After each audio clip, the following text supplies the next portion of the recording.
My husband Tony was illegally taken away from us by the PSNI without any explanation. While we were on a family shopping trip to Crescent Link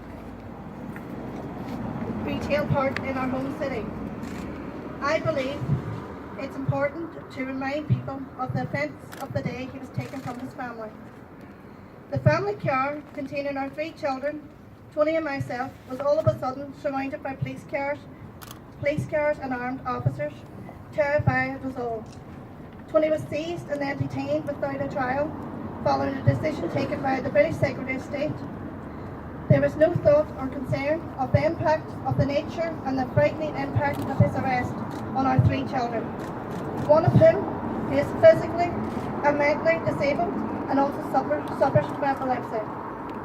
It is significant that the police chose to arrest Tony in such an unnecessary, over-the-top and frightening manner. It caused serious trauma for myself, but especially for my children. And it is a long way from the so-called community policing, of which we have heard so much. We are told his arrest was based on an accountable intelligence supposed to be provided by the security services, and that is all we know. I believe this is an abuse of power and an infringement of Tony's human rights, and yet that has been enough to deprive a citizen of this citizen for a full calendar year. It is difficult for me to explain just how we as a family have been traumatised by his arrest and detention. Tony's continued absence is having a devastating impact on my family. Our son Blaine is now totally dependent on me, and I myself, I am both physically and emotionally drained, both because of my husband's continued detention and his absence from his family.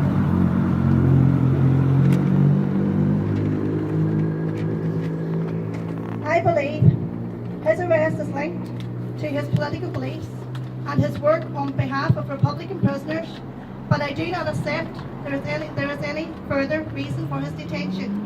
And crucially, no evidence for it has been produced in court.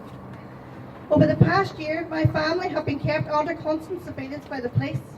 They know I am not a political activist, and yet my visits to my husband have been refused by the prison service. I have asked the question why. How can one dairy mother, who has no interest other than her children and her family, concern the Northern Ireland establishment so much they won't let her into the most secure jail on this island? I have, over the past year, written to many politicians, human rights organisations and churches to highlight Tony's continued detention and the impact on his family. Many have publicly called for his release, but he remains in prison. The question also remains why. Finally, we as a family are appealing to your recent elected representatives in their talks with the British Secretary of State to end Tony's detention without trial and return Tony to his family. We all have a right to equality under the law, and Tony's rights and our rights have been repeatedly denied. The time is right now to respect Tony's human rights, his right to due process in law, and crucially, his right not to be interned without a trial. Thank you everyone for coming.